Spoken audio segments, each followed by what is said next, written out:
ओम श्री परमात्मने नमः। संक्षिप्त पद्म पुराण उत्तरखंड। गंगा अवतरण की संक्षिप्त कथा और हरिद्वार का महात्म्य।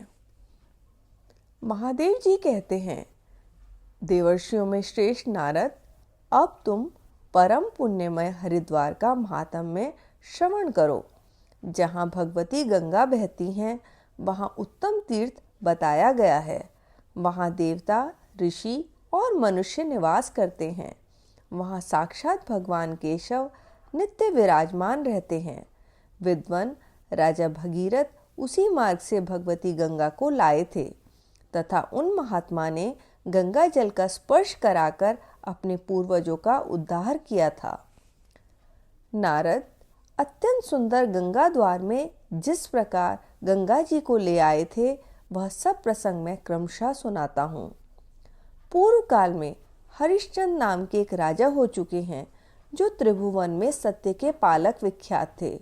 उनके रोहित नामक एक पुत्र हुआ, जो भगवान विष्णु की भक्ति में तत्पर था। रोहित का पुत्र वृक था, जो बड़ा ही धर्मात्मा और सदाचारी था। उसके सुबाहु नामक पुत्र हुआ। सुबाहु से गर नामक पुत्र की उत्पत्ति हुई।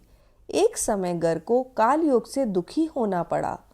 अनेक राजाओं ने चढ़ाई करके उनके देश को अपने अधीन कर लिया। गर कुटुंब को साथ ले भृगुनंदन औरव के आश्रम पर चले गए। औरव ने कृपा पूर्वक वहां उनकी रक्षा की। वहीं उनके सगर नामक पुत्र का जन्म हुआ। महात्मा भार्गव से रक्षित होकर वह उसी आश्रम पर बढ़ने लगा। मुनि ने उसके यज्ञोपवीत आदि सब क्षत्रिय योचित संस्कार कराए। अस्त्र तथा वेद विद्या का भी उसको अभ्यास कराया। तदनंतर महातपस्वी राजा सगर ने और मुनि से आग्नेयास्त्र प्राप्त किया और समूची पृथ्वी पर भ्रमण करके अपने शत्रु तालजंग, है, शक तथा पारद वंशियों का वध कर डाला। इस प्रकार सबको जीतकर उन्होंने धर्म संचय करना आरंभ किया। राजा ने अश्वमेध यज्ञ का अनुष्ठान करने के लिए अश्व छोड़ा। वह अश्व पूर्व दक्षिण समुद्र के तट पर हर लिया गया और पृथ्वी के भीतर पहुंचा दिया गया। तब राजा ने अपने पुत्रों को लगाकर सब ओर से उस स्थान को खुदवाया। महासागर खोदते समय वे अश्व को तो नहीं पा सके, किंतु वहां तपस्या करने वाले आदि पुरुष महात्मा कपिल पर उनकी दृष्टि पड़ी। वे उतावली के साथ उनके निकट गए और जगत प्रभु कपिल को लक्ष्य करके कहने लगे, यह चोर है। कोलाहल सुनकर भगवान कपिल समाधि से जाग उठे।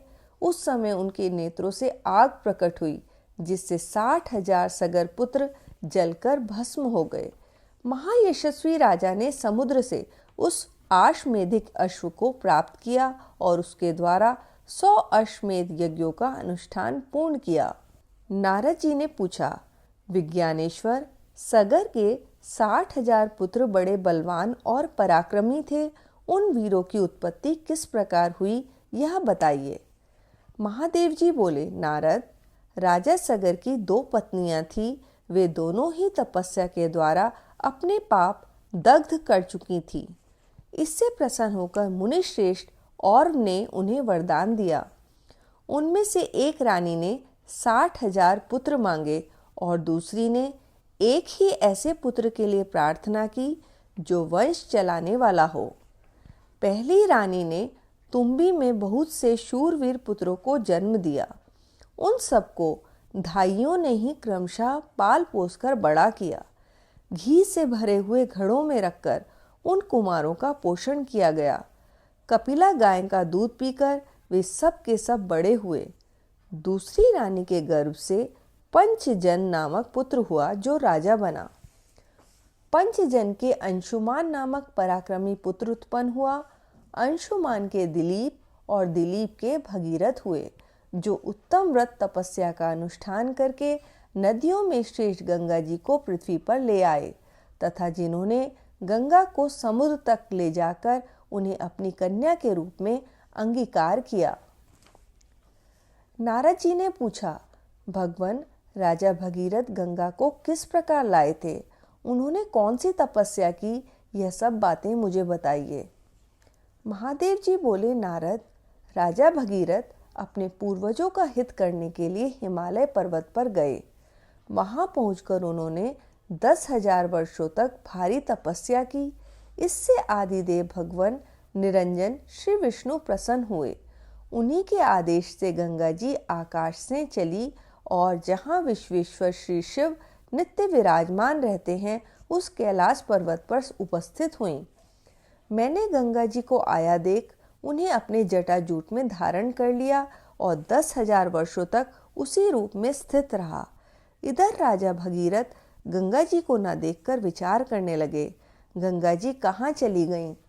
ध्यान करके जब उन्होंने यह निश्चित रूप से जान लिया कि उन्हें महादेव जी ने ग्रहण कर लिया है, तब वे कैलाश पर्वत पर गए। मुनि श्रेष्ठ वहां पहुंचकर तीव्र तपस्या करने लगे। उनके आराधना करने पर मैंने अपने मस्तक से एक बाल उखाड़ा और उसी के साथ त्रिपथगा गंगा जी को उन्हें अर्पण कर दिया।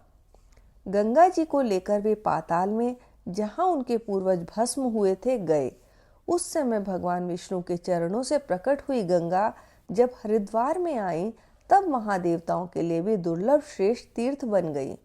जो मनुष्य उस तीर्थ में स्नान तथा विशेष रूप से श्री हरि का दर्शन करके उनकी परिक्रमा करते हैं, वे दुख के भागी नहीं होते। ब्रह्म हत्या आदि पापों की अनेक राशियां ही क्यों न हो, वे सब सर्वदा श्री हरि के दर्शन मात्र से नष्ट हो जाती हैं। एक समय मैं भी हरिद्वार में श्री हरि के स्थान पर गया था। उस समय उस तीर्थ के प्रभाव से मैं विष्णु स्वरूप हो गया। सभी मनुष्य वहां श्री हरि का दर्शन करने मात्र से वैकुंठ लोक को प्राप्त होते हैं। परम सुंदर हरिद्वार तीर्थ मेरी दृष्टि में सबसे अधिक महत्वशाली है। वह समस्त तीर्थों में श्रेष्ठ और धर्म, अर्थ, काम, मोक्ष रूप चारों पुरुषार्थ प्रदान करने वाला है। इस प्रकार संक्षिप्त पद्म पुराण के उत्तरखंड में गंगा अवतरण की संक्षिप्त कथा और हरिद्वार का महात्म्य नामक अध्याय संपूर्ण हुआ। हरि ओम तत्सत, हरि ओम तत्सत, हरि ओम तत्सत।